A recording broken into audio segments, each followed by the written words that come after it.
Noong Marso ng 2008, sa probinsya ng Tanay, Rizal, isang mag-asawang nasa 50s, ang mag-asawang Santos, na nagretiro dala ang kanilang ipon na 10 milyong piso ay bigla na lang naglaho na parang bula.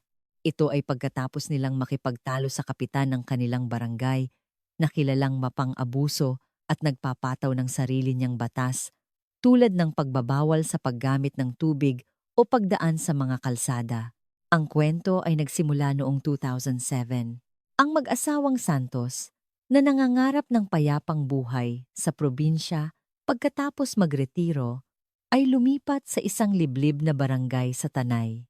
Dala nila ang pangarap na magtayo ng isang maliit na resort at farm gamit ang 10 milyong pisong inipon nila sa buong buhay nila. Ngunit, ang power tripping sa probinsya ay higit pa sa kanilang inaasahan. Partikular na matindi ang panggigipit ng kapitan ng barangay na kung umasta ay parang hari ng lugar. Hinaharang niya ang kanilang mga permit sa pagpapatayo at humihingi ng donasyon para sa Barangay Development Fund na nagpahirap sa mag-asawa. Ngunit isang araw, biglang nagbago ang pakikitungo ng kapitan. Ako na ang bahala, tutulungan ko kayo sa lahat, aniya, at nagsimulang magpakita ng kabaitan sa mag-asawa. At noong Marso 2008, ang mag-asawa ay bigla na lang naglaho. Nang dumating ang mga pulis, kalmado itong nagbigay ng testimonya. Umuwi na raw sa Maynila. Nag-empake at umalis. Nagtatampo nga ako kasi hindi man lang nagpaalam. Agad na naniwala ang mga pulis sa salita ng kapitan. Sa isang probinsyang walang CCTV, ang salita ng kapitan ay batas at katotohanan. Tanging ang naiwang pamilya, ang labis na nag-aalala. Imposible! Hindi ganoong tao ang ate ko. Hinding-hindi niya kami titigilan tawagan. Sigaw ng nakababatang kapatid na babae. Ngunit ang kanyang mga hinaing ay naging alingaw-ngaw na lang sa hangin. 5 malupit na taon ang lumipas. Noong Disyembre 11, daling 12, dahil sa isang kautusan mula sa munisipyo, sinimulan ang demolisyon sa bodega ng kapitan.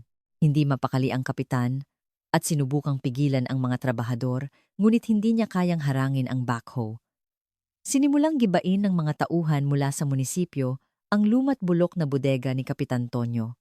Tinanggal ng backhoe ang bubong at sinimulang basagin ng mga trabahador ang sementadong sahig gamit ang mga jackhammer. Kap, bakit po ang kapal ng semento rito? Tanong ng isang trabahador. Sa isang iglap, kasabay ng malakas na tunog, nabiyak ang makapal na piraso ng semento at mula sa siwang, umalimbukay ang puting alikabok. Habang tinatanggal ng trabahador na si Mang Cardo ang alikabok, napasigaw siya at napatumba. Mula sa ilalim ng malamig na semento, isang bungo ng tao na nakabalot sa itim na plastik ang nakatitig sa kanya. Ang mga labi ng mag-asawang Santos, na 5 taon nang nawawala, ay natagpuang nakaselyo sa semento, kasama ang kanilang pangarap na nagkakahalaga ng 10 milyon. Ang mas nakakakilabot ay ang sumunod na natuklasan. Matapos matagpuan ang mga bangkay, sinuri ng mga pulis ang bank accounts ng kapitan. Natuklasan nilang sa loob ng 5 taon, mula nang mawala ang mag-asawa, buwan-buwan siyang nagwi-withdraw ng pera gamit ang kanilang ATM card. Nabubuhay siya sa karangyaan gamit ang pera ng mga pinatay niya at araw-araw na tinatapakan ang kanilang mga bangkay. Paano nagagawa ng isang tao ang ganitong kalupitan habang nakasuot ng maskara ng kabutihan? Isang trahedyang dulot ng 10 milyong piso at ang 5 taong nakakakilabot na 2 mukha ng kapitan. Anong klaseng demonyo ang nagkukubli sa ilalim ng sahig ng bodegang iyon? Upang mabigyan ng hustisya ang kalunos-lunos na sinapit ng mag-asawang Santos bago magsimula ang kwento, paki-subscribe, like, at mag-iwan ng komento kung saan kayo nanonood. Ang kabutihang loob na iyan ay magbabalik ng malaking biyaya sa inyong pamilya at mga anak. Simulan na natin ang kwento. Disyembre 2012. Ang malamig na hangin ng taglamig ay humahampas sa isang tahimik na barangay sa labas ng Tanay, Rizal. Ang maririnig sa pagitan ng mga kalbong sanga ng puno ay hindi ang payapang tunog ng probinsya, kundi ang ingay ng makina ng isang heavy equipment. Isang backhoe ang pumasok sa bukana ng barangay, nag-iiwan ng makapal na alikabok habang papalapit sa bakuran ng bahay ni Kapitan Tonyo.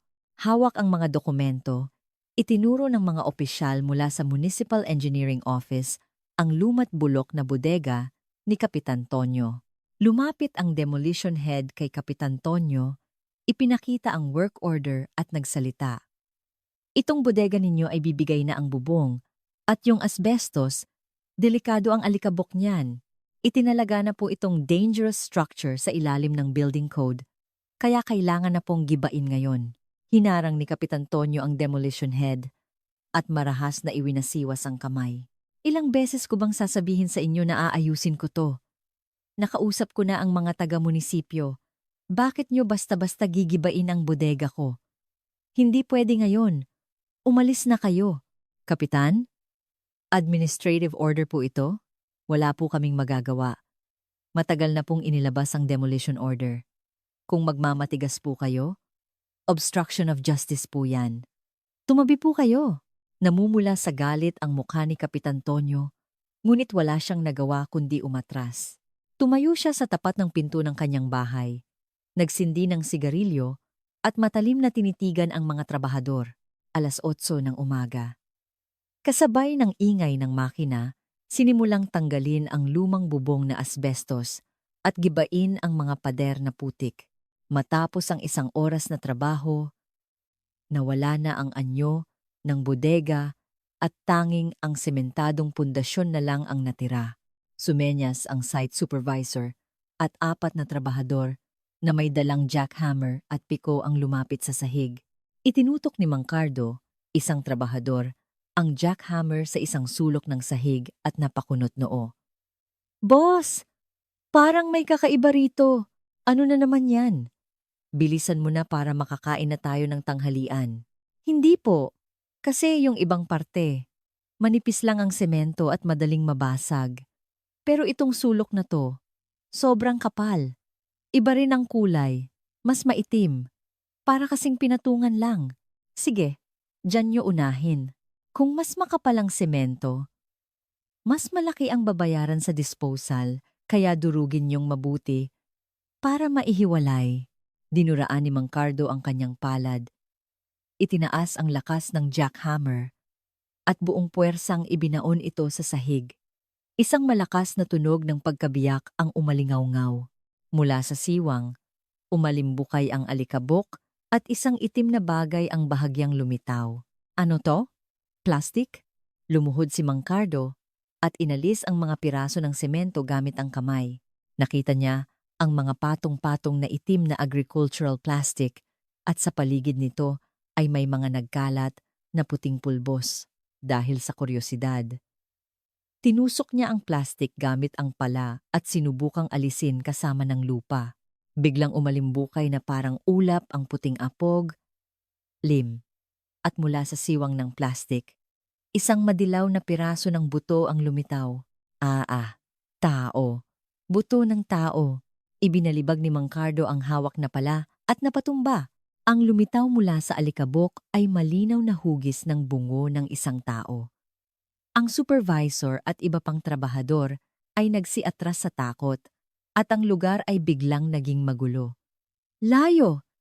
Itigil ang trabaho!" Tumawag ng pulis. "Bilis!" 9:47 ng umaga.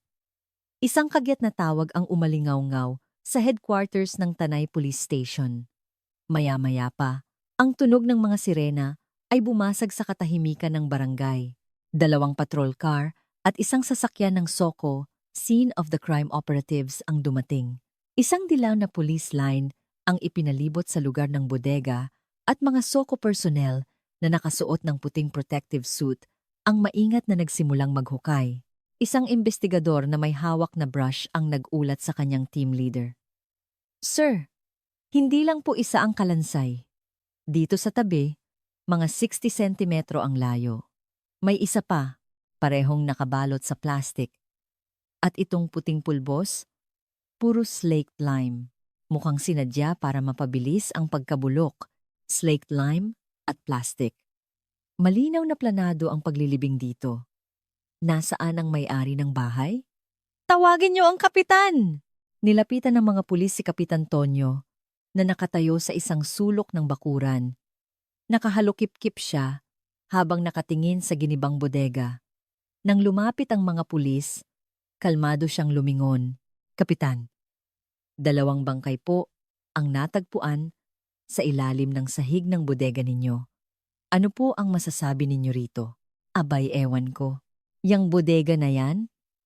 Panahon pa ng tatay ko? Paano ko malalaman kung anong nasa ilalim niyan? Baka may naglibing dyan ng palihim sa gabi. Palihim na naglibing? Paano po yung semento na ipinatong?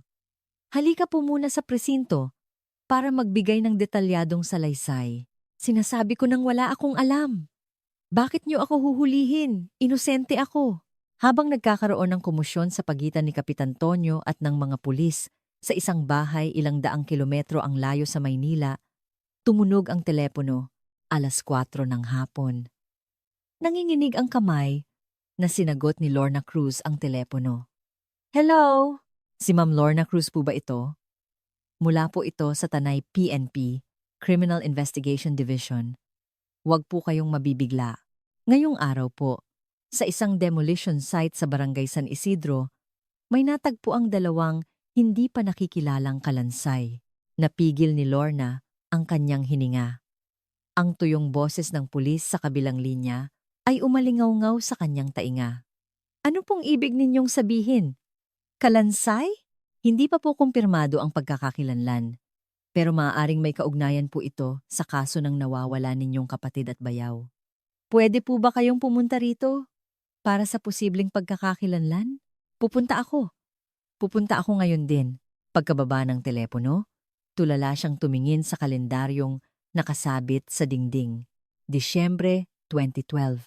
5 taon na pala. Tanay at Kalansay. Ang 2 salitang iyon ay pilit na nagpabalik sa kanyang alaala ng tagsibol 5 taon na ang nakalipas.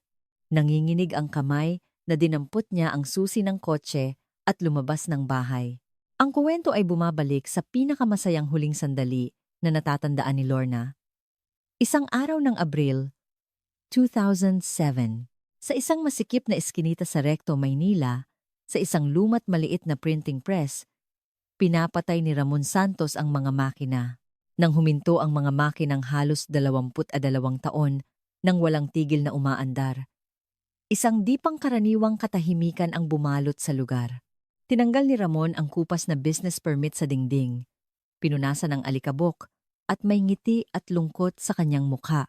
Sa labas, abala ang mga kargador sa pag-aakyat ng mga gamit sa isang lipat bahay truck. Ang asawa ni Ramon, si Elena, ay paulit-ulit na yumuyuko sa mga kargador at masayang nagsasabi, "Kuya, dahan-dahan po sa kahon na yan. Mga album po ang laman." Ang kapatid ni Ramon na si Lorna, na tumutulong sa pag-aayos, ay lumapit kay Elena na may ngiti. "Ate, ang saya-saya mo naman. Kitang-kita sa mukha mo." "Oo naman. Sino bang hindi sasaya? Tapos na ang buhay sa mausok na Maynila." "Lorna, pag natapos na naming itayo ang bahay namin sa Tanay, ikaw ang unang-unang bibisita, ha? Ang sarap ng hangin doon. Magtatayo kami ni Ramon ng magandang resort. Bibigyan kita ng sarili mong kwarto." "Oo na, ate.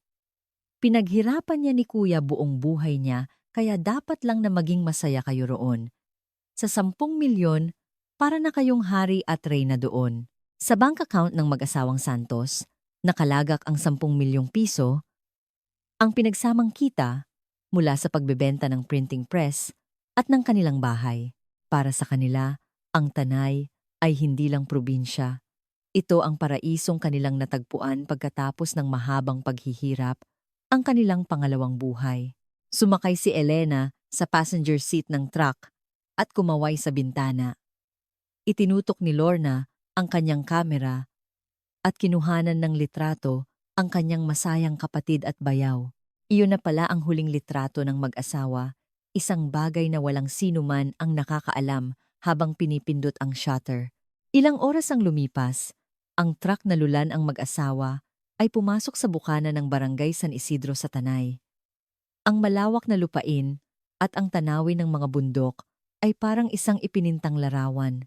Pagbaba mula sa truck, tinapakan ng mag-asawang Santos ang 1,200 a square meter na lupang kanilang binili at manghang-manghang nilibot ang paningin.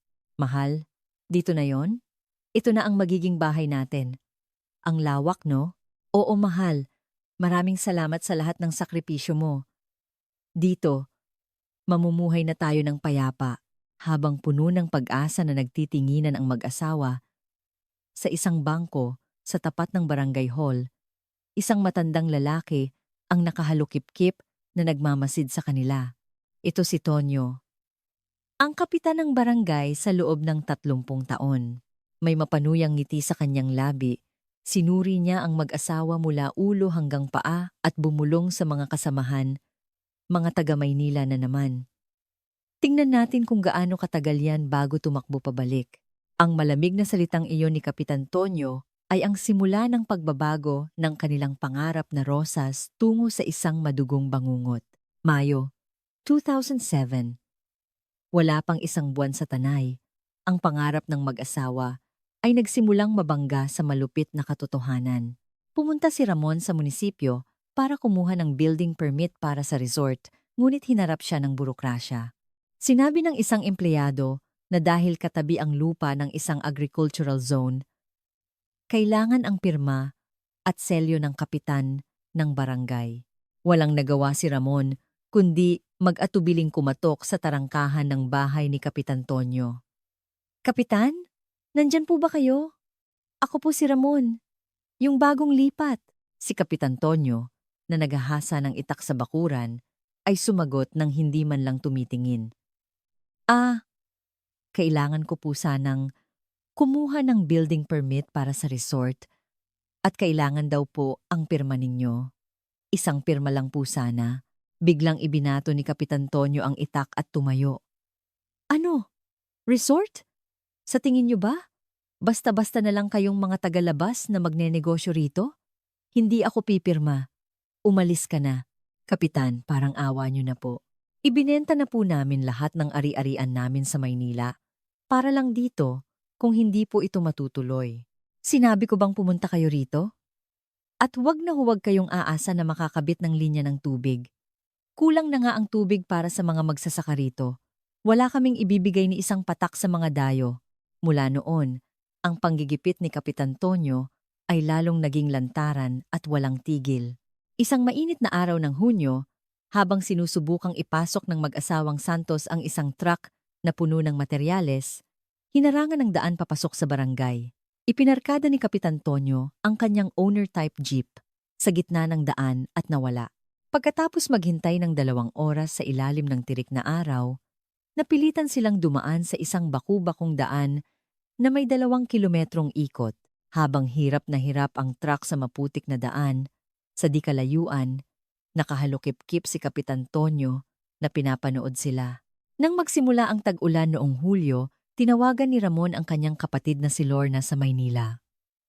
Lorna, itong kapitan dito, parang gusto akong patayin sa sama ng loob. Pinagbabawalan kaming gumamit ng tubig, hinaharangan ang daan. Nababaliw na ako. Kuya, sinabi ko na sa'yo, di ba? Malakas ang power tripping dyan. Umuwi na lang kayo. Paano kayo mabubuhay diyan? Hindi pwede. Nabayaran na namin ang lupa.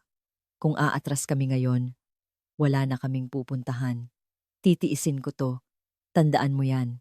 Ngunit isang araw ng Setyembre, nabasag ang paninindigan ni Kapitan Tonyo. Habang nasa munisipyo, hindi sinasadyang nakita niya ang deed of sale ng lupa ni Ramon sa mesa ng isang empleyado. Habang tinitingnan ang dokumento, napako ang kanyang tingin sa halaga ng bentahan. Matagal siyang nakatitig sa numero, hindi makapaniwala, at napalunok. Ilang araw ang lumipas, nagdala si Kapitan Tonyo ng isang malaking kaing ng gulay sa bahay ng mag-asawang Santos. Ramon! Nandyan ka ba? Nagulat si Ramon nang makita si Kapitan Tonyo. Alam mo, masyado yata akong naging marahas sa inyo. Naisip ko, Hindi tama ang ginawa ko sa mga bisitang galing pa sa malayo. Heto, mga gulay galing sa bukid ko. Tikman nyo. At yung pirma, ako na ang bahala bukas sa munisipyo. Pati, yung koneksyon ng tubig. Nagtaka si Ramon sa biglaang pagbabago ng ugali. Ngunit dahil sa wakas ay makakahinga na siya ng maluwag, paulit-ulit siyang nagpasalamat. Salamat po, Kapitan. Maraming salamat. Gumaan na po ang pakiramdam ko. Hinawakan ni Elena ang manggas ng kanyang asawa at bumulong. Mahal, hindi ba't kahina-hinala? Bakit biglang bumait yan? Paanong magbabago ang isang tao ng ganun kabilis? Ikaw naman, ganyan talaga ang mga taga-probinsya. Pag nagkasundo na kayo, buong-buo ang tiwala nila sa'yo. Isipin na lang natin ang mabuti. Ang kabaitan ni Kapitan Tonyo ay isang tasang may lason, maingat na inihanda. Pagsapit ng Oktubre, sinabi ni Kapitan Tonyo, "Ako na ang bahala.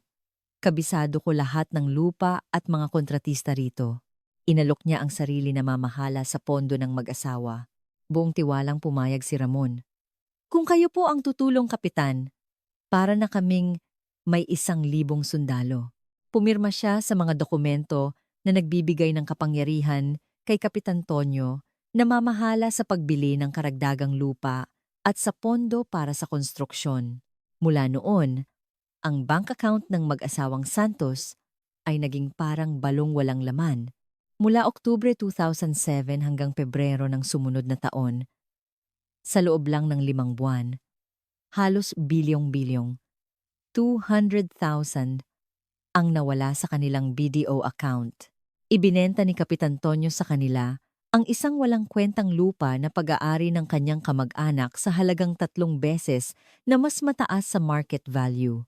Naglipat din siya ng milyon-milyong piso bilang down payment sa isang construction company na hindi pa naririnig ni Numan.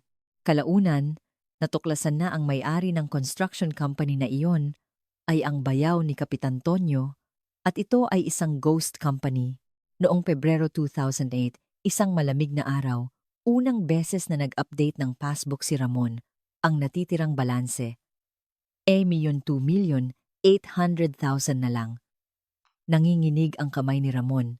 Nang gabing iyon, seryoso ang mukha na pinuntahan ni Ramon, si Kapitan Tonyo. "Kapitan, ano po ito? Hindi pa nagsisimula ang konstruksyon, pero 7 milyon na ang nagastos?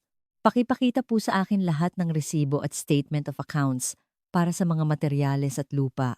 Sinubukang itago ni Kapitan Tonyo ang kanyang pagkataranta at umubo. "Ramon, huwag kang masyadong mahigpit. Sa malaking proyekto, kailangan talagang isecure ang mga materyales ng maaga. Yung mga resibo, aayusin ko lahat at dadalhin ko sa'yo sa susunod na linggo. Huwag kang mag-alala. Kailangan ko pong makita yan sa susunod na linggo. Kung hindi, hindi po ako mananahimik." Pagkaalis ni Ramon, nanlamig ang tingin ni Kapitan Tonyo. Tumingin siya sa kalendaryo at bumulong, "Abat matalino pala itong taga-Maynila na to.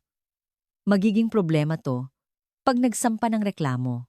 At dumating ang mapagpasyang buwan ng Marso. Marso 12, 604 ng gabi. Habang papalubog ang araw, tinawagan ni Ramon si Kapitan Tonyo. "Kapitan, handa na po ba ang mga dokumento?" "Papunta na po ako." "Oo, Ramon.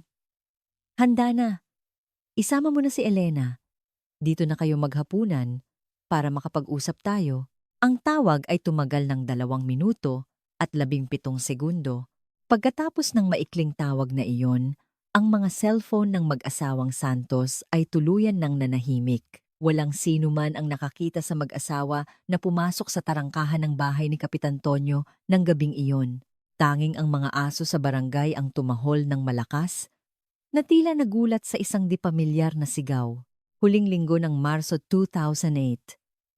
Nagsisimula ng mamukadkad ang mga bulaklak sa mga kalsada ng Maynila, ngunit ang puso ni Lorna Cruz ay mas malamig pa sa taglamig.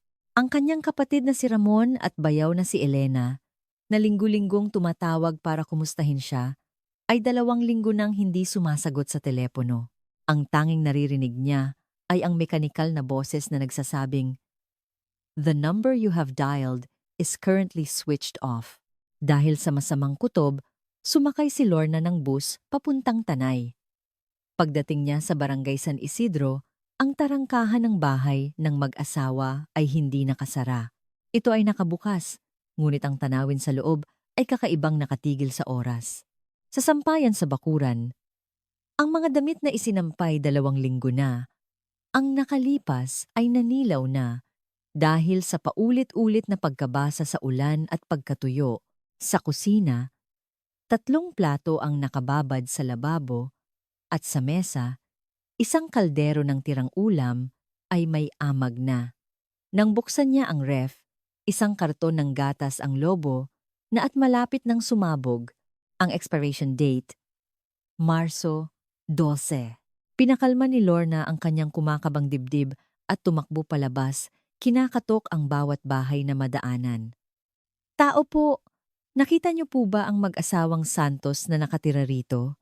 Ngunit ang mga reaksyon na natanggap niya ay malamig at puno ng pagkasuklam. Agad na isinasara ng mga residente ang kanilang pinto. Sabay sabing, "Hindi namin alam," o hindi man lang siya tinitingnan. Isang matandang babae na nasa 70s na nakatira sa isang sulok ng barangay ang sumilip lang sa siwang ng pinto at bumulong, "Huwag kang maingay. Kay kapitan ka magtanong. Alam niya lahat. Kami, wala kaming alam." Agad na tumakbo si Lorna sa bahay ni Kapitan Tonyo at kinalampag ang pinto. "Kapitan! Si Lorna po ito. Nasaan po ang kuya at ate ko?" Ang gulo ng bahay nila pero wala sila at hindi rin sila sumasagot sa telepono. Dahan-dahang lumabas si Kapitan Tonyo na nakasando, nagtutuhog ng ngipin at walang ganang sumagot. "Ah, yung mga taga Maynila, umalis na." "Umalis? Saan po?" "Nandoon pa ang mga gamit nila, wala rin ang sasakyan." "Saan sila pupunta?" Lagi na lang silang nagrereklamo na mahirap ang buhay probinsya, di ba? Siguro na-miss na nila ang Maynila. Nag-empake sila isang gabi at umuwi. "Nagtatampo nga ako kasi hindi man lang nagpaalam." Imposible. Sino namang aalis na hindi kukunin ang sampay at iiwan ang hugasin? Ibang klase naman yan. Sino bang nakakaalam sa isip ng mga dayo? Baka naman may pinagtataguan silang utang at tumakas. Humikab si Kapitan Tonyo na parang naiinis at isinara ang pinto. Matagal na nakatayo si Lorna sa tapat ng saradong pinto bago siya dumiretso sa Tanay Police Station, unang bahagi ng Abril 2008. Dahil sa report ni Lorna, nagsimula ang investigasyon sa pagkawala ng mag-asawa. Isang police major, si Major Reyes, ang naatasan sa kaso at pumunta sa lugar. Nang buksan ni Major Reyes ang isang drawer sa kwarto, napakunot noo siya. Kakaiba to. Nandito pa ang mga pasaporte nila. Wala rin ang mga passbook at selyo kung tatakas sila. Bakit ganito? Agad na humiling si Major Reyes ng communication data. Ngunit noong 2008, limitado pa ang teknolohiya. Ang mga cellphone ng mag-asawa ay tuluyan nang namatay pagkatapos ng gabi ng Marso 12. Ngunit ang huling signal ay na-trace sa isang cell site na sakop ang buong munisipalidad ng Tanay. Ang problema, ang sakop ng cell site ay 2 hanggang 5 kilometro, kaya hindi matukoy kung nasa loob pa sila ng barangay o nasa bayan na. Ipinatawag ni Major Reyes si Kapitan Tonyo bilang saksi. "Kapitan, nakita niyo po ba mismo na umalis ang mag-asawa?" "Nakita ko nga. Mga kalagitnaan ng Marso yon, gabi. Isinasakay nila ang mga gamit sa kotse. Tinanong ko kung saan sila pupunta. Sabi ni Ramon, may biglaan daw silang lakad sa Maynila. Kasama niya, ang asawa niya, sa loob ng kotse. Walang atubiling magsalita si Kapitan Tonyo. Bukod pa rito, 2 residente ang kanyang bayaw at ang kalihim ng barangay ang nagkaisa sa kanilang testimonya sa pulisya. Opo, nakita rin po namin, may isang Santa Fe na umalis sa barangay ng gabing yon. Nang magtugma ang testimonya ng 3, Ang direksyon ng investigasyon ay lumihis mula sa krimen patungo sa voluntaryong pag-alis. At noon, dumating ang isang mahalagang impormasyon mula sa bangko, may nagwi-withdraw pa rin ng pera mula sa account ng mag-asawa. Sir, tingnan niyo po ito. Kahit na-report na silang missing, tuloy-tuloy ang pag-withdraw ng pera. Dito sa BDO ATM sa bayan ng Tanay, may kumukuha ng di yung 20,000, 140,000, palagian. Agad na nakuha ni Major Reyes ang CCTV footage mula sa nasabing ATM. Sa video, makikita ang isang lalaki na nagwi-withdraw ng pera, ngunit nakasuot siya ng isang itim na baseball cap na nakababa ang takip at puting face mask na tumatakip sa kanyang mukha. Dahil sa mababang kalidad ng video, imposibleng makilala kung sino siya. Sa presinto, hinawakan ni Lorna ang manggas ni Major Reyes at umiyak. Major, hindi po yan ang kuya ko. Hindi nagsusuot ng ganyang sombrero ang kuya ko at nasa bahay ang pasaporte niya. Paanong tatakas yan na pera lang ang kukunin? Baka po may nagnakaw ng ATM card ng kuya ko. Kumama po kayo, Ma'am Lorna. May hinala rin po kami. Pero kung alam niya ang PIN ng card, malaki po ang posibilidad na siya mismo yon. At may 3 saksi. Kasama na ang kapitan ng barangay. Sa ngayon, ang tinitingnan naming anggulo ay nagtatago sila dahil sa utang o umalis dahil sa pag-aaway.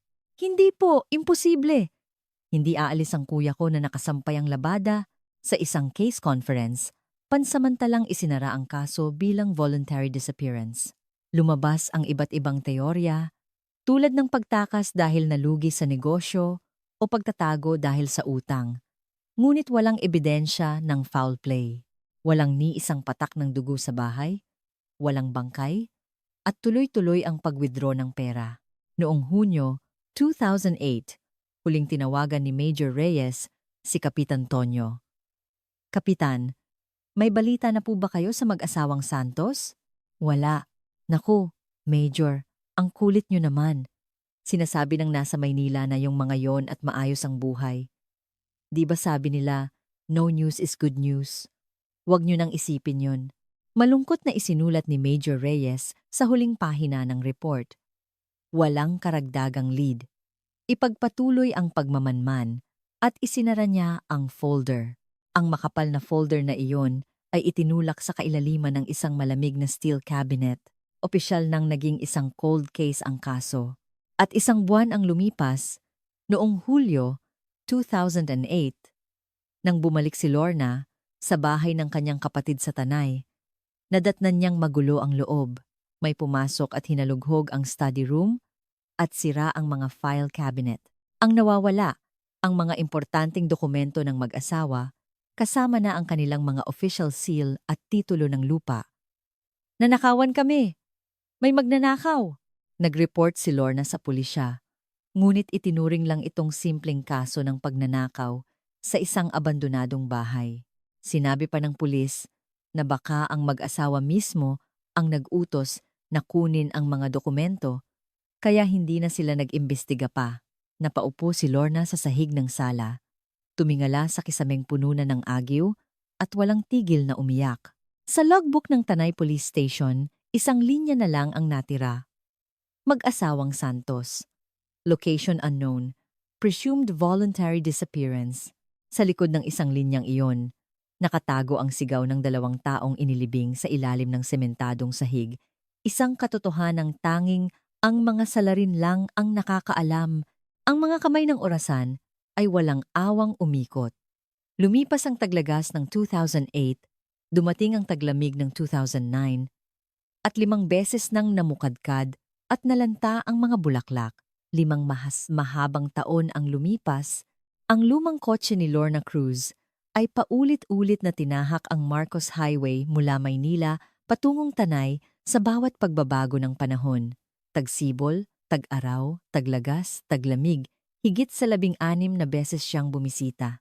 Paghinto ng kotse ni Lorna sa bukana ng barangay, umalimbukay ang alikabok. Pagbaba niya, ang mga matatandang nakaupo sa labas ng barangay hall ay napailing at nagbulungan. Ayan na naman yung babaeng taga Maynila. Ang kulit talaga. Ilang taon na yan. Tinakbuhan na nga ng utang yung kapatid niya. Hinahanap pa rin. Hindi pinansin ni Lorna ang matatalim na tingin at naglakad patungo sa bahay ng kanyang kapatid. Ngunit ang magandang bahay na itinayo 5 taon na ang nakalipas, puno ng pangarap, ay isa ng nakakatakot na abandonadong istruktura. Ang mga damo sa bakuran ay hanggang tuhod na. At sa ilalim ng bubong, namugad na ang mga ibon at namuo na ang kanilang mga dumi. Sa mga dingding na pinasok ng tubig ulan, may mga itim na amag na at masangsang ang amoy. Tahimik na nagsusuot ng guwantes si Lorna at sinimulang bunutin ang mga damo habang nililinis niya ang harap ng bahay na walang nakatira. Bumubulong siya sa sarili. Kuya, ate, nandito na ako. Ang dumi na ng bahay. Lilinisin ko para pagbalik ninyo. Malinis na. Isang araw noong 2010, sa pag-asang may mangyayari, bumalik si Lorna sa Tanay Police Station. Iba na ang hepe at naiinis na tiningnan siya habang binabasa ang mga papeles. Ma'am, naiintindihan po namin ang sitwasyon ninyo. Pero yung CCTV footage sa ATM, sobrang labo. Kahit ang NBI, sinabing hindi makikilala. Ang patuloy na pag-withdraw ng pera, hindi po ba't isang senyales yan na buhay pa sila? Major, pakiusap. Tingnan niyo po ulit. Yung sombrero at maskara, hindi po yan isinusuot ng kuya ko. Paano kung may nagnakaw ng card niya? Paano kung may salarin? Kung may salarin, sa tingin niyo po ba? Sa loob ng 2 taon? Buwan-buwan siyang magwi-withdraw lang ng pera at mawawala? Hindi po makatotohanan yan, ma'am. Alam kong masakit, pero sana po tanggapin niyo na. Pag-uwi, sinabi ng asawa ni Lorna, Mahal, tama na. Hindi na rin maganda ang kalusugan mo. 3 taon na. Sapat na ang paghihintay. Baka naman nagkasundo na sila ng bayaw mo at umalis ng tahimik. Ang kanyang anak na kolehiyo na ay maingat na hinawakan ang kanyang kamay. Ma, baka naman po may dahilan si Tito kung bakit hindi siya nagpapakita. Kailangan na rin po nating mabuhay. Hanggang kailan po tayo magkakaganito? Sa kabila ng pakiusap ng kanyang pamilya, umiling si Lorna at matatag na sinabi, Hindi! Hindi ninyo naiintindihan. Walang taong aalis na nakasampay ang labada. Walang taong tatakas papuntang abroad na iiwan ang pasaporte sa drawer. Siguradong may nangyari. Hahanapin ko siya. Samantala, si Major Reyes, ang unang investigador sa kaso, ay nalipat sa Camp Crame at malapit nang magretiro noong huling bahagi ng 2011. Habang nag-aayos ng gamit, hindi sinasadyang nakita niya ang lumat maalikabok na folder ng Tanay Missing Couple Case. Binuklat niya ang kanyang lumang notebook at nakita ang mga sulat kamay niyang tala 3 taon na ang nakalipas. Last cell site ping, Tanay area, ATM suspect, nakakap at mask. Testimonya ng kapitan, kaduda-duda. Nagsindi siya ng sigarilyo at matagal na tinitigan ang mga tala. Kakaiba. Talagang kakaiba. Hindi umalis ng Tanay pero naglaho. At yung sombrero at maskara, parang may umaarte, pero walang bangkay. Walang bangkay. Malungkot na isinara ni Major Reyes ang folder at bumulong. Malapit na siyang magretiro at wala na siyang magagawa. Samantala, sa barangay sa Tanay, ipinagpatuloy ni Kapitan Tonyo ang kanyang ritual tuwing umaga, 6:00 ng umaga, sa isang BDO ATM booth sa bayan. Isang lalaking nakasuot ng itim na baseball cap at face mask, ang card ng mag-asawang Santos. Kasabay ng tunog ng makina, lumabas ang isang bungkos ng pera. Mabilis niya itong binilang at inilagay sa kanyang pitaka. Para kang may mahiwagang balon. Ang mga patay ay hindi na nagsasalita at ang mga buhay kailangan ng pera. Hindi lang iyon. Ipinalipat din niya sa kanyang pangalan ang lupa ng mag-asawa gamit ang mga pekeng dokumento. Ang perang withdraw niya buwan-buwan na umaabot na sa halos 11,500,000 ay ipinapadala niya sa kanyang anak na si Anton na nakatira sa Maynila. Ginamit ni Anton ang pera para makakuha ng isang kondo at buong pagmamalaking sinabi sa kanyang asawa. May naibentang lupa si tatay sa probinsya. Tinulungan niya tayo sa pambayad ng kondo. Ang galing ni tatay, no? Lalong lumakas ang kapangyarihan ni Kapitan Tonyo. Sa barangay hall, habang umiinom ng alak, ipinagmayabang niya sa mga residente. Tingnan nyo, sinabi ko na sa inyo, hindi mapagkakatiwalaan ng mga dayo. Tumakas dahil sa utang. Dinungisan pa ang pangalan ng barangay natin. Ngunit kahit gaano siya kalakas, may isang lugar na hindi niya magalaw ang lumat bulok na bodega sa kanyang bakuran. Tuwing umaga paggising, dumidiretso siya sa bodega. Nagkukunwari siyang nag-aayos ng mga gamit bukid, pero sinusuri niya ang mga sako ng pataba sa isang sulok at tinatapakan ang sahig. Noong Marso 2008, personal niyang pinatungan ng semento. Ang sahig na iyon ang lugar kung saan nabubulok ang mga bangkay ng 2 tao, ang kanyang lihim na altar. Ngunit noong Oktubre 2012, nagsimulang gumuho ang kanyang matibay na pader. Isang safety inspection para sa mga lumang istruktura mula sa munisipyo ng Tanay ang dumating sa kanilang barangay. Itinuro ng isang opisyal ang bodega ni Kapitan Tonyo at dinikitan ito ng pulang sticker. Kapitan, hindi na po pwede ito. Bulok na ang bubong at delikado ang asbestos. First-class carcinogen po yan. Sa ilalim ng building code, idineklara po itong dangerous structure, kaya kailangan na pong gibain. NNB ends a fine day, namutla ang mukha ni Kapitan Tonyo. Ano? Gibain? Bakit nyo gigibain ang maayos pa namang bodega? Sinasabi ko na nga ayusin ko.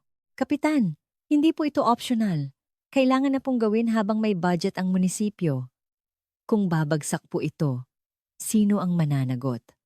Sa susunod na buwan, darating na po ang demolition team. Nagmamadaling tumakbo si Kapitan Tonyo sa munisipyo at tumawag sa engineering office. Nagpupumilit na aayusin niya ito, pero wala nang nangyari. Ang administrative order ay mas makapangyarihan kaysa sa kanya. Isang gabi ng Nobyembre, dahil sa sobrang kaba, tinawagan niya ang kanyang anak na si Anton sa Maynila. Anton, malaking problema to. Gustong gibain ng mga taga-munisipyo ang bodega. Narinig ang nanginginig na boses sa kabilang linya. Ano po? Yung bodega? Nandoon po yung... Tay? Pag nalaman nila yon, patay tayong lahat. Alam ko. Kaya nga kita pinapapunta rito. Umuwi ka at gawan mo ng paraan. Nag-leave si Anton at agad na umuwi. Ngunit nakatakda na ang demolition. Walang magawa ang mag-ama, kundi tumitig sa sahig ng bodega at mag-alala. At dumating ang mapagpasyang araw ng Disyembre 11, 2012. Dumating ang demolition team at sinimulang gibain ng backhoe ang bubong. Nagkulong si Kapitan Tonyo sa kanyang kwarto, isinara ang mga kurtina at nanginginig na nagsisigarilyo. Nagpatong-patong na ang upos sa ashtray habang sa labas. Palapit ng palapit ang malakas na tunog ng paggiba. Alas 9:32 ng umaga, ang jackhammer ng isang trabahador ay tumama sa sulok ng bodega ang selyo ng kanyang lihim. Sa pagkabiyak ng semento, ang 5 taong katotohanan, kasama ng puting apog, ay sumabog palabas sa mundo. Disyembre 11, 2012, 9:32 ng umaga. Ama, sa isang lumat bulok na bodega sa barangay San Isidro, Tanay, Rizal, ang dulo ng jackhammer na hawak ni Mang Cardo ay tumama sa sementadong sahig. Kasabay ng malakas na tunog, nabiyak ang makapal na sahig. Mula sa siwang, umangat ang isang piraso ng itim na plastik. Nang alisin ni Mang Cardo ang mga debris gamit ang pala, umalimbukay ang puting pulbos na parang usok. Mula sa maalikabok na apog, isang bilog na bagay ang unti-unting lumitaw. Isang bungo ng tao. Ibinalibag ni Mang Cardo ang kanyang pala at napatumba.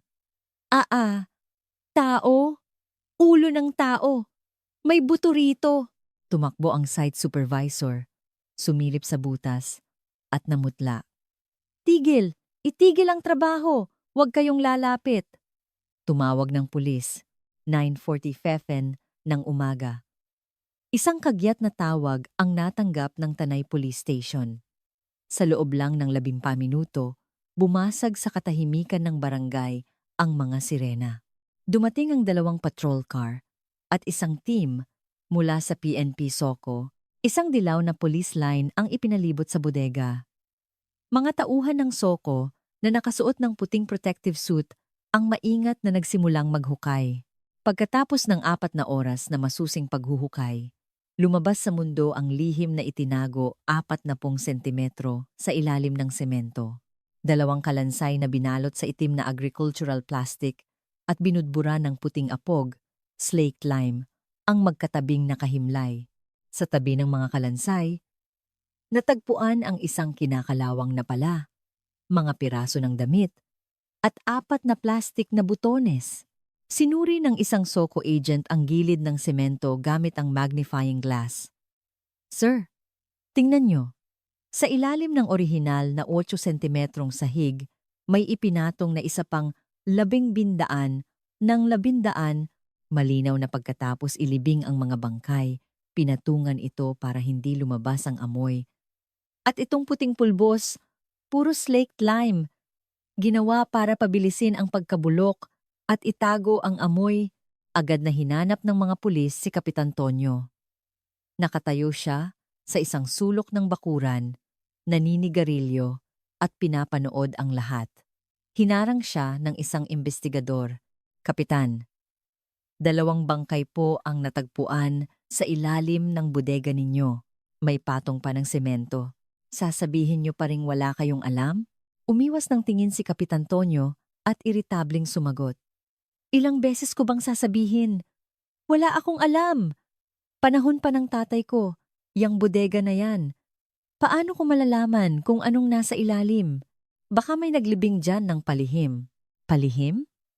Sino namang magbubuhos ng 20 sentimetrong semento nang hindi ninyo nalalaman? Sumama po kayo sa presinto.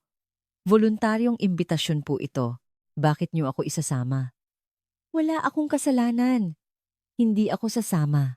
Habang nagkakagulo, isa pang tawag ang natanggap ng presinto. 4:00 ng hapon.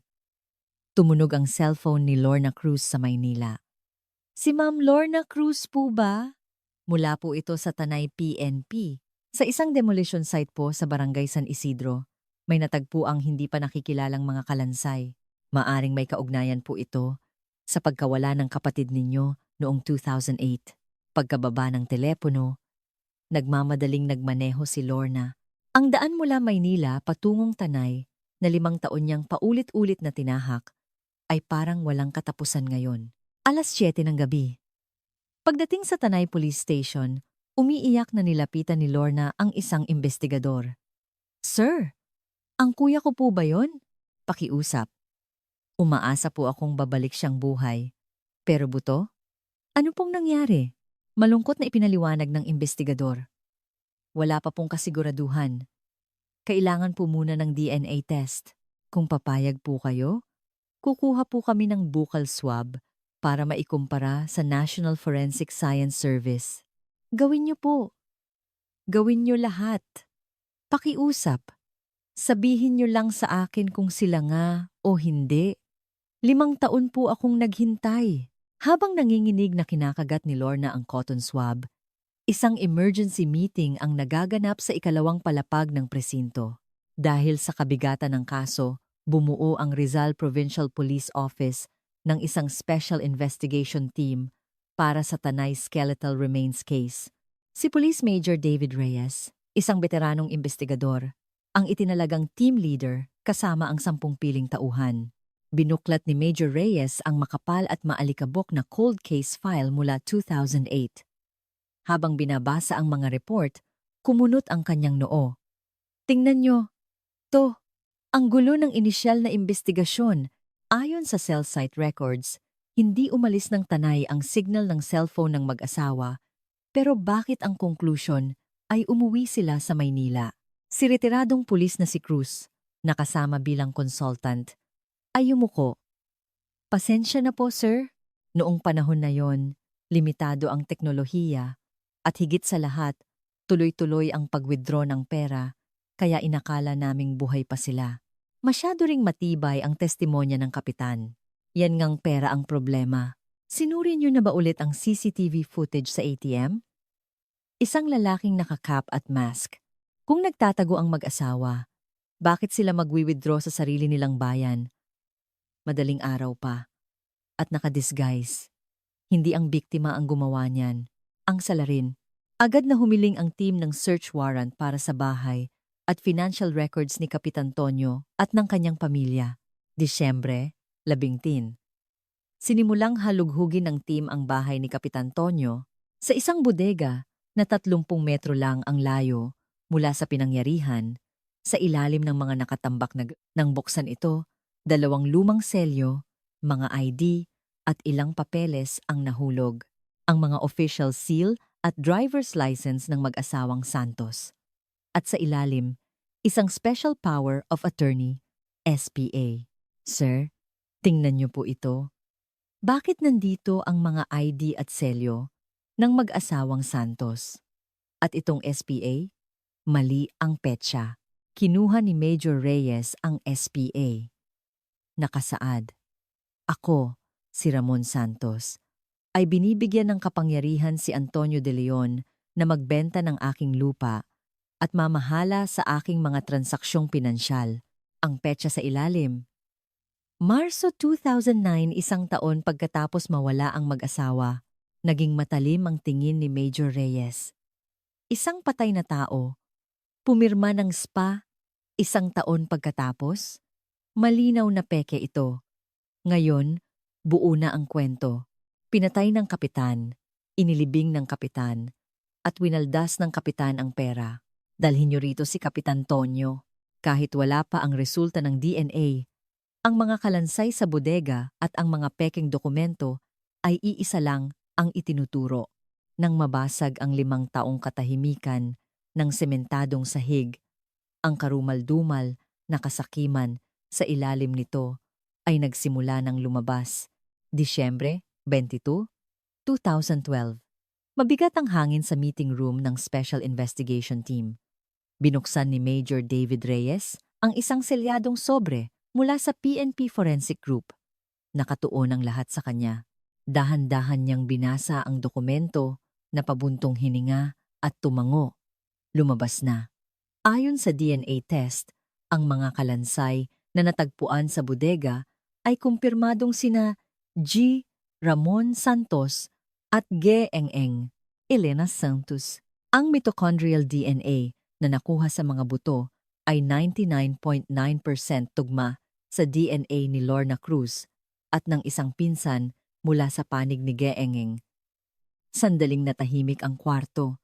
Pagkatapos ng 5 taong pagkahimlay sa ilalim ng malamig na semento, sa wakas ay nabawi na ng mag-asawa ang kanilang mga pangalan. Ngunit ang sumunod na sinabi ni Major Reyes ay mas malagim, malinaw din ang sanhi ng kamatayan. Skull fracture dahil sa blunt force trauma. Si G. Santos ay may 20 sentimetrong lamat sa likod ng bungo at si Gnang Santos ay may parehong pinsala sa gilid ng ulo. At yung kinakalawang na pala na nakita sa tabi ng mga buto? May nakitang napakaliit na human tissue ayon sa DNA test. Tugma ito sa DNA ni G. Santos. Ibig sabihin, ginamit ng salarin ang palang ito para hampasin sila at ginamit din para hukayin ang paglilibingan nila. Napailing ang mga investigador. Ito ay isang malinaw at brutal na kaso ng pagpatay.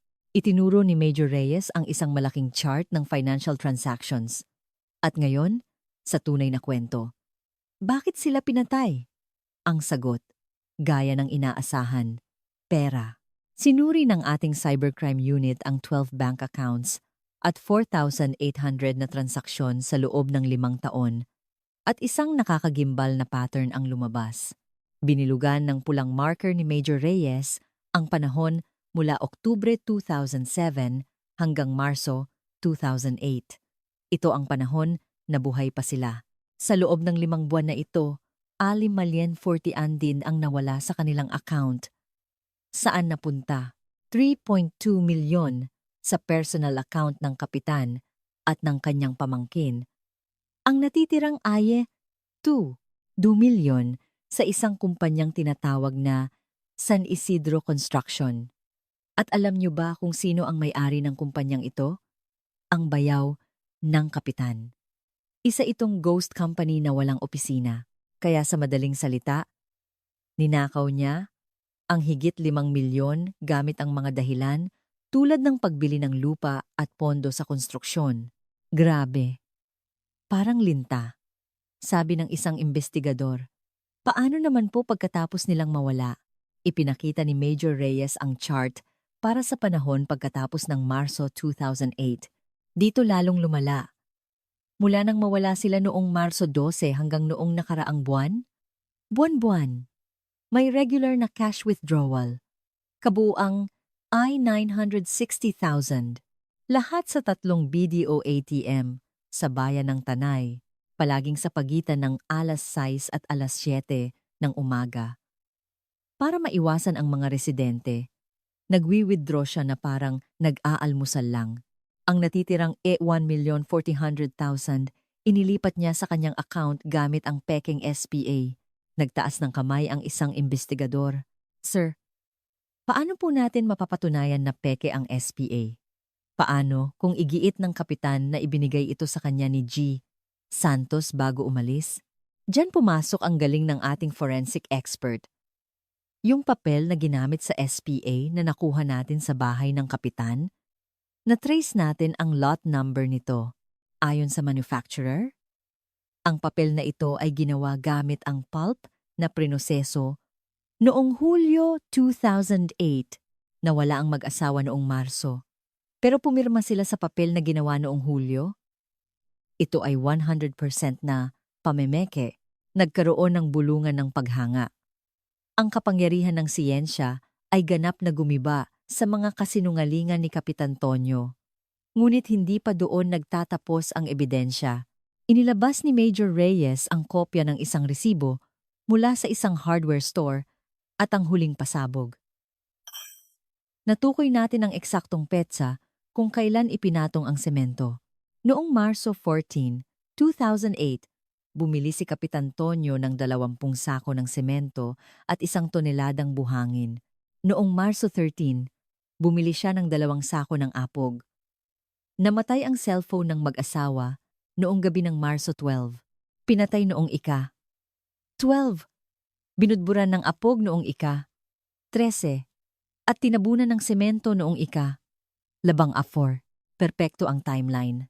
Lahat ng piraso ng puzzle ay nagtugma.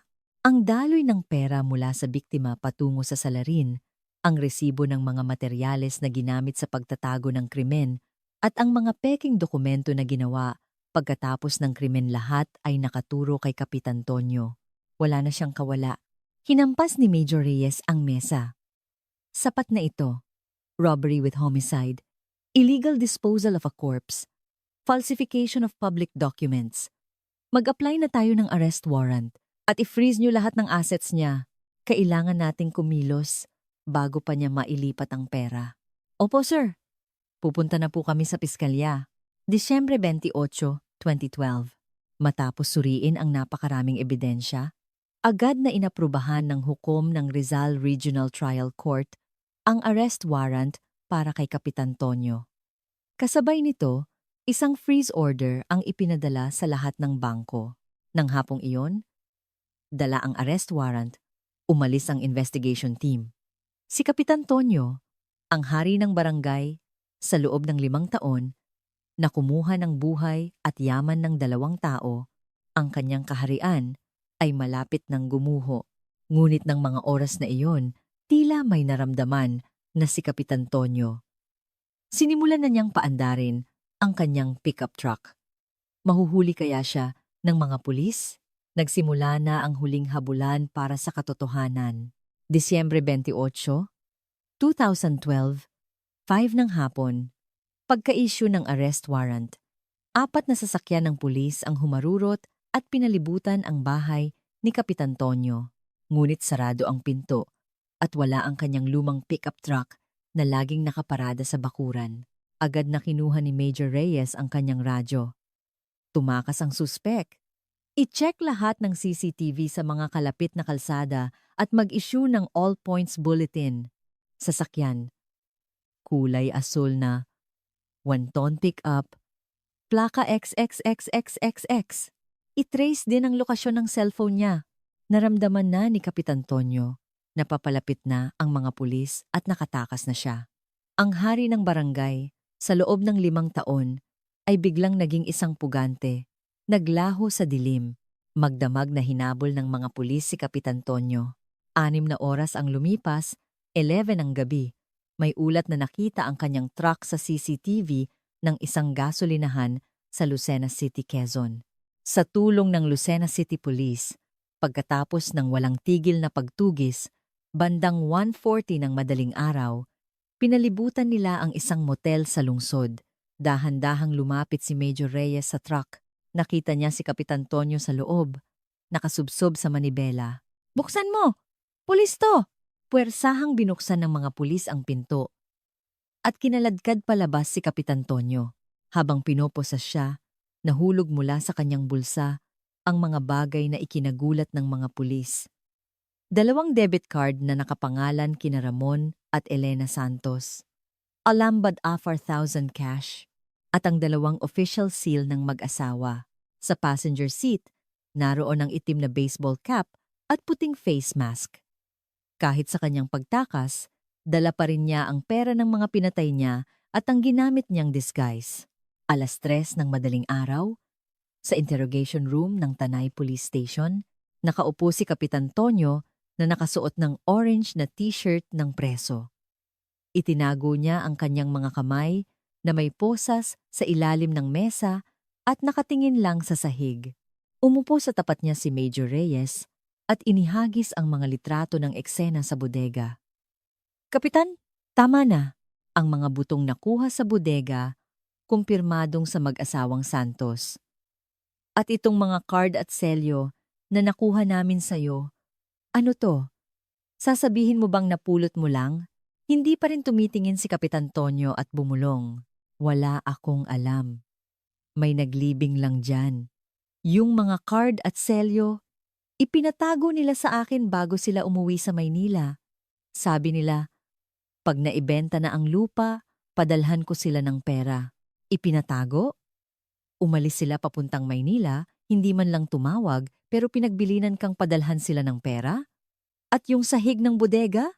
Pinatungan ng semento. Wala ka pa ring alam doon? Sinasabi ng wala akong alam. Abala ako sa pagsasaka. Paano ko malalaman kung sino ang naghukay sa bodega ko?" Nang magmatigas si Kapitan Tonyo, inilabas ni Major Reyes ang kanyang alas. Ang resibo mula sa hardware store na may petsang Marso 14, 2008. Bumili. Antonio de Leon. Item.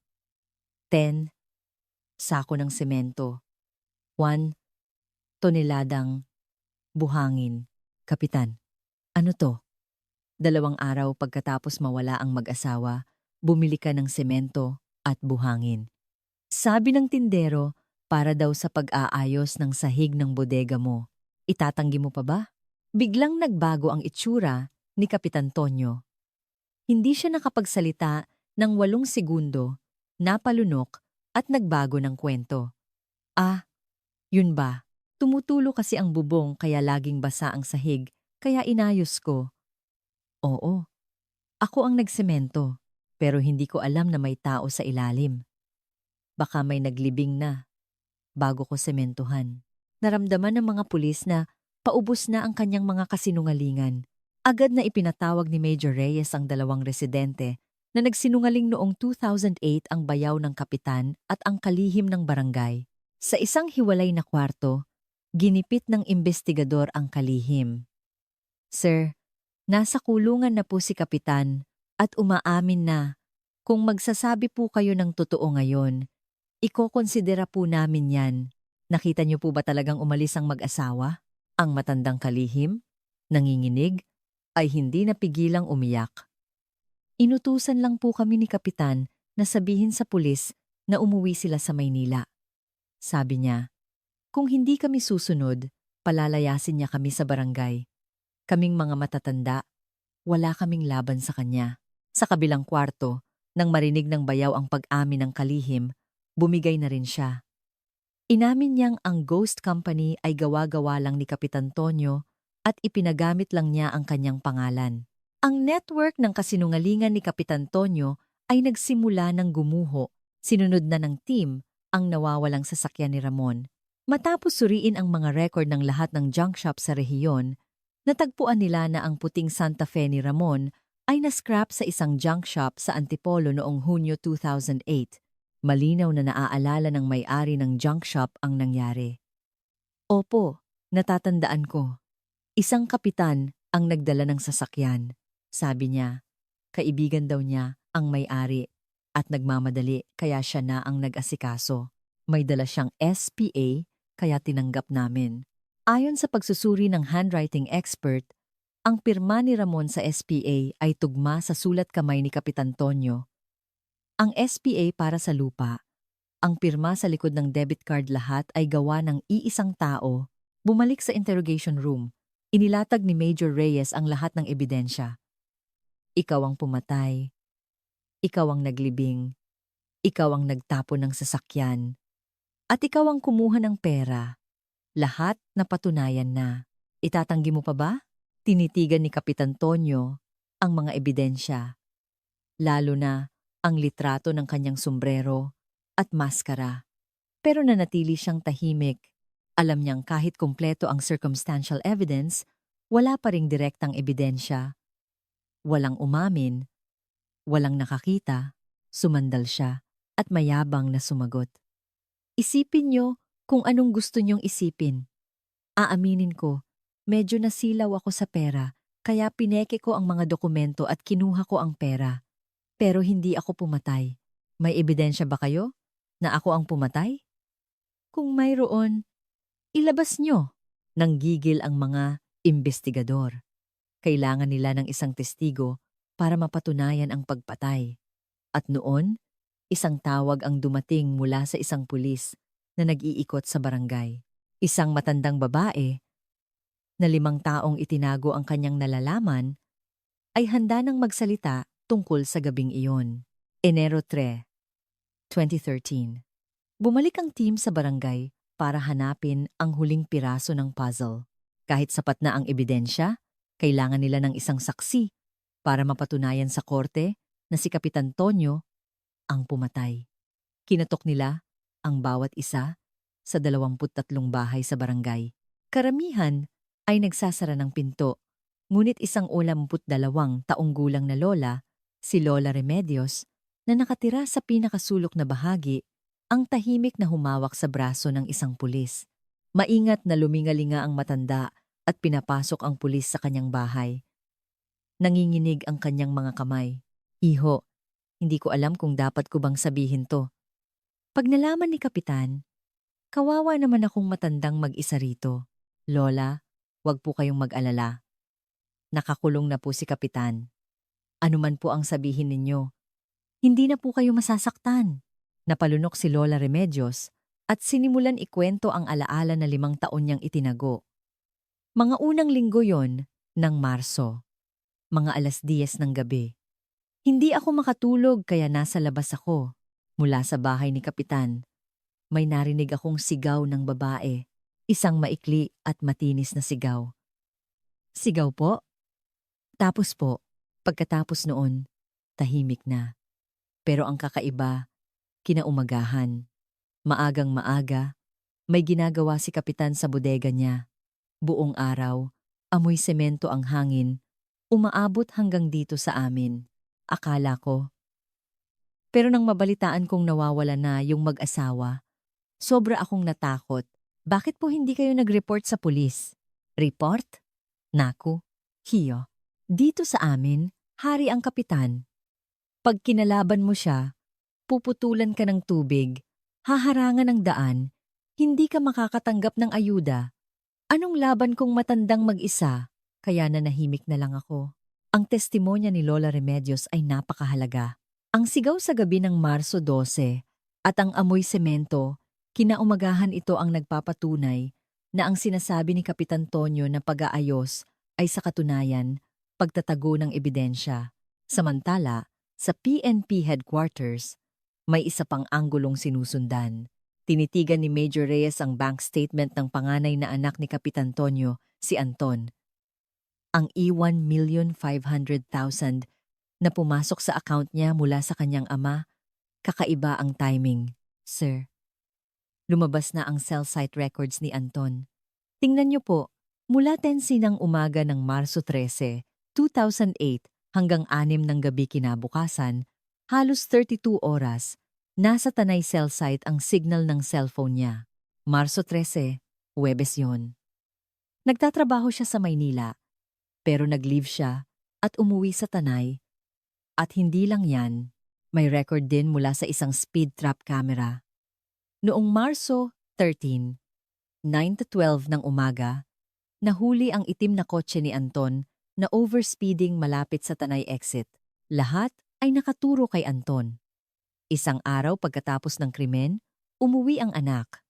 Nang araw na iyon, isinagawa ang pagsemento sa bodega at sa loob ng 5 taon, nakatanggap siya ng malaking halaga.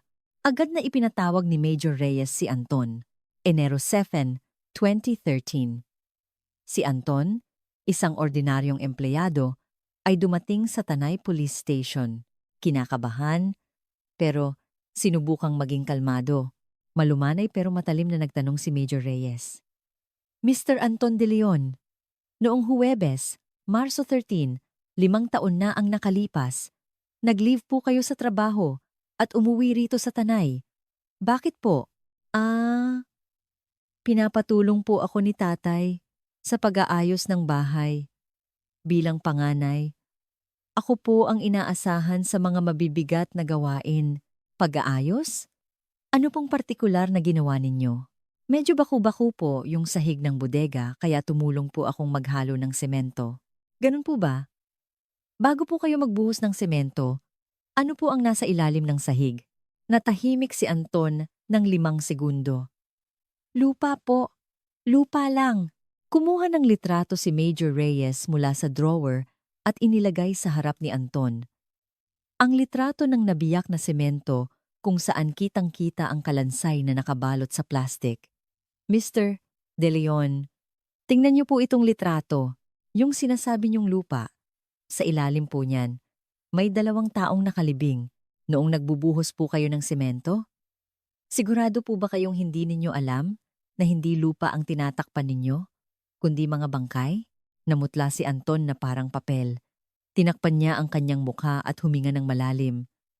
Medyo mabaho po, pero sabi po ni tatay, sabi niya, usa daw po yun. May namatay daw na usa at inilibing niya, kaya tinakpan namin para hindi mangamoy. Usa, magbubuhos kayo ng 12 sentimetrong semento para sa usa? At yung bilyo, 1,500,000 na natanggap nyo sa tatay nyo sa loob ng 5 taon, hindi lang yun simpleng allowance, di ba? Pambayad yun sa pananahimik mo, di ba? Hindi na nakapagsalita si Anton at yumuko na lang. Kahit pa iba-iba ang kanyang kwento, inamin na rin niyang nasa lugar siya pagkatapos ng krimen at tumulong sa pagtatago ng bangkay. Agad na inaresto si Anton bilang accessory sa krimen. Kinaumagahan, binisita ni Major Reyes si Kapitan Tonyo sa kulungan. Kapitan, nabalitaan mo na ba? Inaresto na kahapon ang anak mong si Anton. Accessory to the crime, sabi niya. Inutusan mo lang daw siyang magbuhos ng semento. Sa unang pagkakataon, gumuho ang ekspresyon ni Kapitan Tonyo. Gulat siyang tumingin kay Major Reyes. Sa harap ng lahat ng ebidensya, nanatili siyang matatag. Pero sa balitang nakakulong ang kanyang anak, isa na lang siyang ordinaryong ama. Si Anton? Hinuli nila si Anton? Opo, kakasuhan siya bilang kasabwat. Bata pa ang anak niyo, magkakaroon na ng criminal record at makukulong. Dahil sa ginawa niyo, pati buhay niya, sira na. Yumuko si Kapitan Tonyo at napabuntong hininga. Nanginginig na hinawakan niya ang kanyang mukha at bumulong. Abogado, tawagin niyo ang abogado ko. Inihanda na ng team ang huling hakbang. Isang 62 sampahinang summary report ang binuo. Naglalaman ng lahat ng ebidensya. Tinipon ni Major Reyes ang kanyang team. Kumpleto na ang ebidensya. Pero kung hindi siya aamin, tatagal ang kaso. Para sa pamilya ng mga biktima, kailangan nating marinig mula sa bibig niya na, "Ako ang pumatay." Dito natin tatapusin ang lahat. Enero 9, 2013. Anpe. Nang umaga, isinara ang pinto ng interrogation room. Sa ibabaw ng mesa, nakatambak ang daan-daang pahina ng ebidensya. Sa tapat nito, nakaupo ang nangayayat na si Kapitan Tonyo. Dahan-dahang binuklat ni Major Reyes ang unang pahina. Nagsimula na ang huling laban para sa katotohanan. Enero 9, 10 ng umaga. Sa loob ng interrogation room, tanging ang tunog ng orasan ang maririnig. Sa mesa, nakalatag ang 62 pahinang report. Sa tapat, nakaupo si Kapitan Tonyo, payat. Ngunit ang kanyang mga mata ay nanlilisik pa rin na tila nagsasabing, "Kung may ebidensya kayo, ilabas nyo." Hindi nagmadali si Major Reyes. Isa-isa niyang inilatag ang mga ebidensya. Ang una, ang DNA report. "Kapitan, tingnan mo. Ang mga buto, kumpirmadong sa mag-asawang Santos. 99.9% tugma. Hindi mo na pwedeng sabihing hindi mo alam kung kaninong buto yan." Ngumisi si Kapitan Tonyo. "Ilang beses ko bang sasabihin? May naglibing lang dyan. Wala akong kinalaman." "Ganoon ba? Paano mo ipapaliwanag to?" Inilabas ni Major Reyes ang ikalawang ebidensya, ang litrato ng pala at ang fingerprint analysis. Sa hawakan ng palang ito, nakuha ang fingerprints mo. Bakit ginamit ang pala mo sa paglilibing sa kanila? "Nasa bodega ko ang pala ko. Natural na may fingerprints ko yan. Magsasaka ako. Anong masama kung hawakan ko ang pala ko? Yan ba ang ebidensya nyo?" Habang pasigaw na sumasagot si Kapitan Tonyo, inilabas ni Major Reyes ang ikatlong card, ang resulta ng pagsusuri sa dulo ng pala. "Tama, pala mo, kaya may fingerprints mo. Pero sa dulo ng palang ito, may nakitang human tissue na tugma sa DNA ni G. Santos. Ibig sabihin, ang palang may fingerprints mo ang ginamit para hampasin ang ulo niya. Itatanggi mo pa ba?" Sa unang pagkakataon, nag-iba ang tingin ni Kapitan Tonyo. Natahimik siya at tinitigan ang litrato ng pala. Hindi siya binigyan ng pagkakataon ni Major Reyes at inilabas ang ikaapat na ebidensya. Isang kalendaryo ng Marso, 2008 at mga resibo. Balikan natin ang panahon. Marso 12. 6:04 ng gabi, huli kayong nag-usap. Pagkatapos noon, namatay na ang mga cellphone nila. Kinabukasan, Ika, 20. Bumili ka ng apog. Sa Ika, 20. Semento at buhangin. Nag-usap, pinatay, binudburan ng apog, sinementuhan. Perpekto ang timeline. Sobrang nagkataon lang ba? Pinagpawisan ang noo ni Kapitan Tonyo. Nagkataon lang yan. Malapit na ang taniman. Kaya inayos ko ang sahig. Hindi krimen yun. Ang sunod-sunod na pagkakataon ay hindi na nagkataon, sabi ni Major Reyes habang inilalabas ang ikalimang ebidensya. Ang handwriting analysis, ang peking spa, ang papeles sa junk shop, ang pirma sa likod ng debit card lahat. Sulat kamay mo, pinatay mo sila, tapos ginamit mo ang pagkatao nila para ibenta ang lupa, ipatapon ng sasakyan.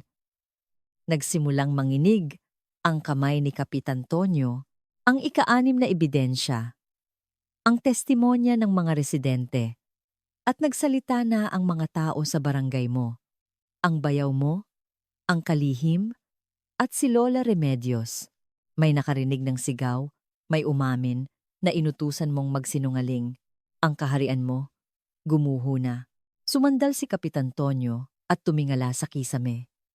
Ngunit hindi pa rin niya sinasabi ang mga salitang, "Ako ang pumatay." Inilabas ni Major Reyes ang huli at pinakamalakas niyang alas. Hindi isang dokumento, kundi isang litrato, ang litrato ng kanyang anak na si Anton sa kulungan. Kapitan, tingnan mo. Ang anak mong si Anton, inaresto kahapon. Inamin niyang inutusan mo siyang magbuhos ng semento. Dahil sa'yo, magiging kriminal ang anak mo. Biglang nagbago ang itsura ni Kapitan Tonyo. Tinitigan niya ang litrato ng kanyang anak at hinawakan ang kanyang ulo. Ang katotohanang ang sarili niyang kasakiman ang nagtulak sa kanyang anak sa kapahamakan ang tuluyang gumiba sa kanyang paninindigan. 1 minuto. 2 minuto. Sa wakas, yumuko si Kapitan Tonyo at basag ang boses na nagsalita. Si Anton. Walang alam si Anton. Paano walang alam? Sabay kayong nagbuhos ng semento. Inutusan ko siya. Sino bang anak ang hindi susunod sa ama? Pakiusap. Palayain niyo ang anak ko. Kung ganoon, sabihin mo ang totoo. Napabuntong hininga si Kapitan Tonyo at nagsimulang magsalita. Ako nga, Pebrero 2008. Ang punot dulo ay pera. Nang makita ni Ramon na nabawasan ng husto ang pera niya at humingi ng mga resibo, naramdaman ni Kapitan Tonyo na wala na siyang kawala. Naisip niya, kung mawawala sila, matatabunan na ang lahat. Kaya noong gabi ng Marso 12, pinapunta niya sila. Habang abala ang mag-asawa sa pagtingin sa mga papeles sa sala, kinuha niya ang pala sa likod bahay. Dahan-dahan siyang lumapit at buong lakas na inihampas sa likod ng ulo ni Ramon. Ni hindi siya nakasigaw. Bumagsak na lang. Sumigaw yung asawa niya, kaya para hindi na siya makasigaw pa. Ginawa ko na rin. Magdamag na hindi natulog si Kapitan Tonyo. Hindi niya kayang mag-isang itago ang mga bangkay. Tinawagan niya ang kanyang anak sa Maynila. Kinaumagahan, dumating si Anton. Ipinakita ko sa kanya ang hukay sa bodega. Napaupo siya sa takot. Sabi ko sa kanya, nangyari na. Ang nangyari, kung hindi mo ako tutulungan, mamamatay ang tatay mo. Umiiyak siyang tumulong sa pagbuhat ng mga bangkay. Binalot namin sa plastik, inilagay sa hukay, binudburan ng apog. Habang umiiyak siyang nagtatabo ng lupa, ako, kalmado akong naghahalo ng semento. Buong araw ng ika-14 sinementohan nila ang sahig. Nanginginig na nagtanong si Major Reyes. Pagkatapos mo silang patayin, nang ganon kalupit, bakit mo pa kinuha ang pera nila sa loob ng 5 taon? Hindi ka ba nakonsensya habang araw-araw na naglalakad sa ibabaw nila? Walang emosyon na sumagot si Kapitan Tonyo. Kung tuloy-tuloy na may kumukuha ng pera, iisipin ng mga tao na buhay pa sila at ginagastos ang pera nila. Kaya nga hindi ako hinuli ng pulis, di ba? At sa totoo lang, nang hinayang ako sa pera. Wala namang may-ari. Kaya mas mabuting ako na lang ang gumamit. Walang may-ari? Pinatay mo ang may-ari? Sa sigaw ni Major Reyes, yumuko na lang si Kapitan Tonyo at hindi na nagsalita. Isang amang nabulag sa kasakiman at idinamay pa ang sariling anak. Ang kanyang pag-amin ay na-record. Paglabas ng interrogation room, tumingala si Major Reyes sa langit. Ang mga kaluluwa ng 2 taong 5 taong nakakulong sa ilalim ng semento sa wakas. Makakapagpahinga na kaya? Ngunit hindi pa tapos ang kaso. Dumating na ang oras ng paghuhukom, Abril 2013, Rizal Regional Trial Court. Sa harap ng korte, nakaupo si Lorna Cruz na nakaluksa sa upuan ng mga akusado. Magkatabing nakayuko si Kapitan Tonyo at ang anak niyang si Anton. Galit na binasa ng piskal ang sakdal. Ang akusadong si Antonio de Leon ay nilapitan ang mga biktima para makuha ang kanilang 10 milyong piso. Matapos makuha ang kanilang tiwala, brutal niya silang pinatay. Hindi pa nasiyahan. Isinama pa niya ang sariling anak sa pagtatago ng mga bangkay sa ilalim ng semento sa loob ng 5 taon. Ang pumatay, maglibing at araw-araw na tapakan ang mga biktima habang winawaldas ang kanilang pera ay hindi gawain ng tao. Hinihiling ng prosecution ang pinakamabigat na parusa, reclusion perpetua para kay Antonio de Leon at 15 taong pagkakakulong para sa kanyang anak na si Anton. Sumubok na magsalita ang abogado ni Kapitan Tonyo. Lubos na nagsisisi ang aking kliyente. Hindi niya binalak na pumatay.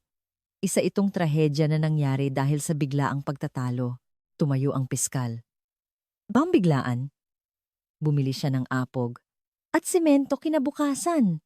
Maingat niyang itinago ang krimen at sa loob ng 5 taon, nakadisguise pa siyang kumukuha ng pera. Paano naging biglaan yon? Ito ay isang planadong pagpatay dahil sa kasakiman. Binigyan ng pagkakataon ng hukom si Lorna na magsalita. Nanginginig siyang tumayo.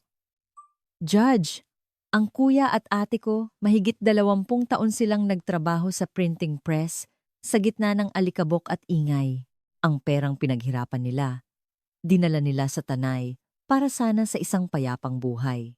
Pero dahil sa kasakiman ng taong yan, nawasak ang lahat. Narinig ang mga hikbi sa loob ng korte. Sinabi ng taong yan na hindi niya alam kung nasaan ang kuya ko. At ako, sa loob ng 5 taon, nilinis ko ang bakuran ng bahay nila. Habang nagbubunot ako ng damo, ang kuya at ate ko pala, nasa ilalim lang ng semento sa tabi. At siya, tinatapakan niya sila habang nagpapakasasa sa pera nila. Pakiusap. Ibigay niyo sa mga demonyong yan ang pinakamabigat na parusa. Sa paglilitis kay Anton, umiiyak na tumestigo ang kanyang asawa. Wala po talaga akong alam. Akala ko po, galing sa pagbebenta ng lupa ang pera. Hindi ko po inakalang may namatay. Umiiyak na nagsalita si Anton. Sumunod lang po ako sa utos ng tatay ko. Hindi ko po siya kayang suwayin. Patawad po. Ngunit naging matigas ang korte. Setyembre 2013, araw ng hatol. Ang akusadong si Anton de Leon ay nasa hustong gulang na para magdesisyon para sa sarili. Ngunit sa halip na pigilan ng kanyang ama, tinulungan pa niya itong magtago ng krimen. Ito ay hindi lang simpleng pagtulong, kundi aktibong pakikilahok. Ibinaba ang hatol. Ang akusadong si Antonio de Leon ay hinahatulan ng reclusion perpetua. Ang akusadong si Anton de Leon ay hinahatulan ng 15 taong pagkakakulong. Napaupo sa sahig si Kapitan Tonyo. Humagulgol si Anton, ngunit walang parusa ang kayang magbalik sa buhay ng 2 inosente. Ang kaso, na nakilala bilang Tanay 10 million retirement murder, ay nag-iwan ng malaking epekto. Itinuro nito ang panganib ng sobrang kapangyarihan na ibinibigay sa iisang opisyal ng barangay at ang mga butas sa sistema. Dahil dito, nagkaroon ng mga reforma sa proseso ng pag-i-issue ng mga permit at sertipikasyon sa mga barangay. Si Major Reyes ay nakatanggap ng parangal, ngunit hindi siya masaya. Nahuli namin ang salarin, pero hindi na maibabalik ang mga biktima. Ang pagsisisi na sana ay mas maaga naming pinaghinalaan, mas maaga naming sinuri ang bodega, ay habang buhay kong dadalhin. Si Lola Remedios ay umalis sa barangay pagkatapos ng kaso. Lumipat siya sa isang home for the aged sa bayan, takot pa rin sa pamilya ng kapitan. Huling bahagi ng 2013.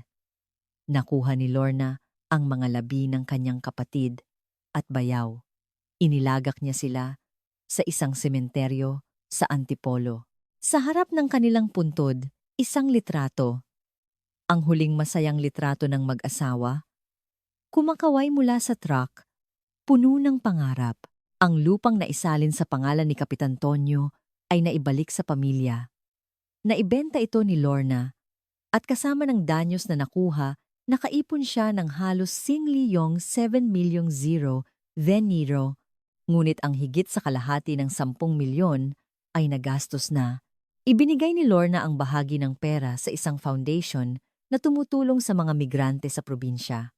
Ang nakasulat, para sa pangarap ng aking kuya at para wala nang muling maranasang ganitong trahedya. Lumipas ang panahon. Tagsibol ng 2014, ang 1,200 at square meter na lupa sa Tanay, kung saan pinangarap ng mag-asawa ang kanilang resort ay nananatiling bakante. Sa gitna nito, may isang maliit na paso ng puting bulaklak. Sa tabi nito, isang maliit na papel na nabasa na ng ulan. Ang tanging mababasa, Kuya, Magpahinga ka na. Nabasag ang semento, lumabas ang katotohanan, ngunit ang sakit na naiwan ay mananatili magpakailanman. Ang kwento ng mag-asawang naghanap ng pangarap, dala ang 10 milyon, ay nagiiwan ng isang tanong. Ang kabaitang pinagkatiwalaan natin, totoo ba o isa lang malamig na maskara na tulad ng semento? Mas mabigat pa sa 10 milyong piso ang dalisay na pusong nagtiwala. Nawa ay sa kabilang buhay, matagpuan na ng mag-asawa ang payapang paraisong kanilang pinangarap. Para sa mga nakinig hanggang sa huli, mag-iwan po ng isang mensahe ng pakikiramay para sa mag-asawang Santos. Ang kabutihang ipinapakita sa kapwa ay siguradong magbabalik ng libu-libong biyaya sa inyo. Maraming salamat po.